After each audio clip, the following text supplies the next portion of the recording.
My name is Tishana Mann, or Tish, and I'm a senior at John North High School in Riverside, and I was born and raised in Riverside. Hi, my name is Harleen Brar, and I am a sophomore in high school, and I go to Patriot High School, and I'm from Riverside. मेरा चैन van सब उजड़ा, जालिम नजर हटा ले. मेरा चैन van सब उजड़ा, जालिम नजर हटा ले.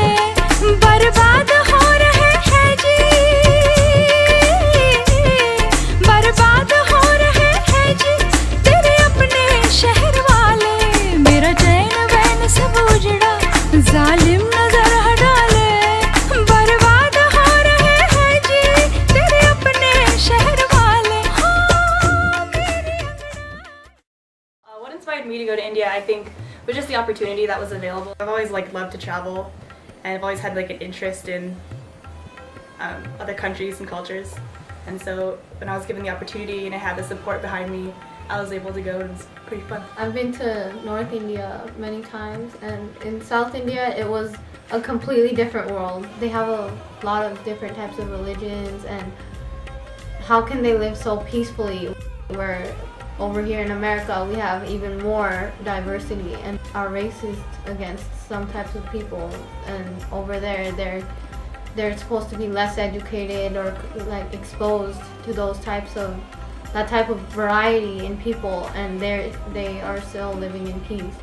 As a Catholic, coming from born and raised as Catholic, I thought it was really inspiring and captivating to see images of Mother Mary and Jesus posted all around, and I was like, what the heck? I thought I was in India. But I mean that was really interesting to me.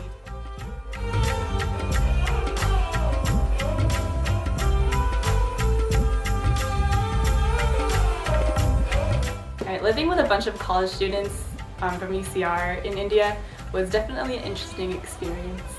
They were really fun and really energetic and interesting, but they were also really good workers and hard workers and really social activist minded people. They're knowledgeable, so I could ask them anything, but sometimes they worried too much about me and Tish. So sometimes it got kind of okay mom, but it was really fun and it was a cool experience.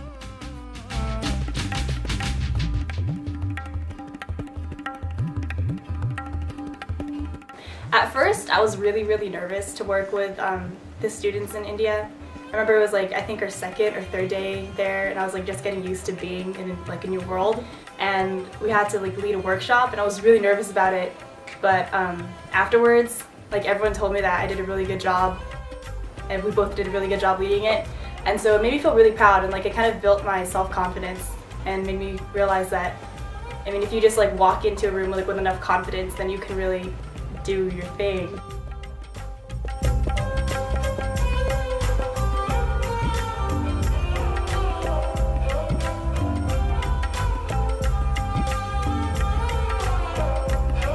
The students in India, they didn't want sympathy, and they loved their life the way it was.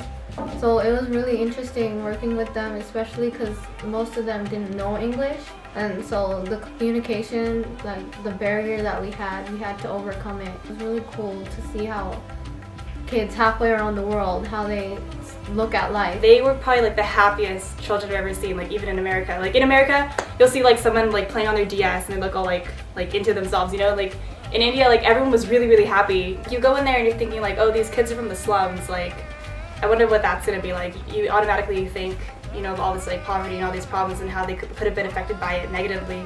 There was not one face that was bored or apathetic. Everyone was just, all the kids were really excited.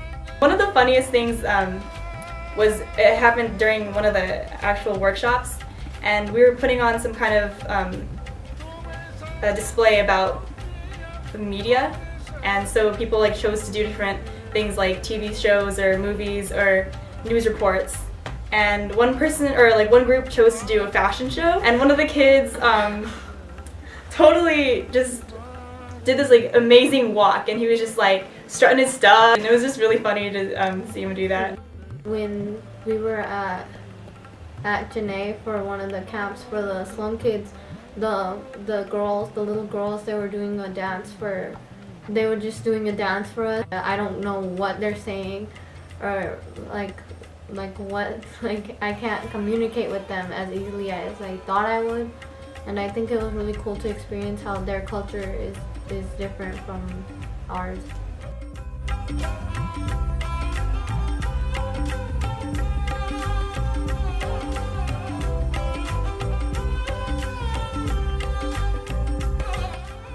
One time, like, everyone besides like Harleen and Nicole and Ruki and I got sick, and they're in the house like vomiting and throwing up, and we're just like, oh my gosh, we didn't want to be in we didn't want, like, even want to be in the house in case we might have like contracted the disease or what was going around. And then we got hungry, and so Harleen and I were like, we need hot water. Yeah, we need warm water for a soup so that we can eat because we're starving. And so we asked Amalaka, our Indian partnership friend person, and she was just like, okay, well, let's go across the street to like some random person's house and let's ask them for warm water. And then we're like, are you sure? Like, we can do that? They invited us into their home, and we got to see like pictures of generations of people getting married in their family, and that was really intimate. Like, that was just beautiful. And they didn't, like, not only did they give us like warm water, but they gave us like a big old thing of biryani and chicken, and it was so good. It was like the best biryani I've ever had, ever. And yeah, that was probably one of my favorite memories.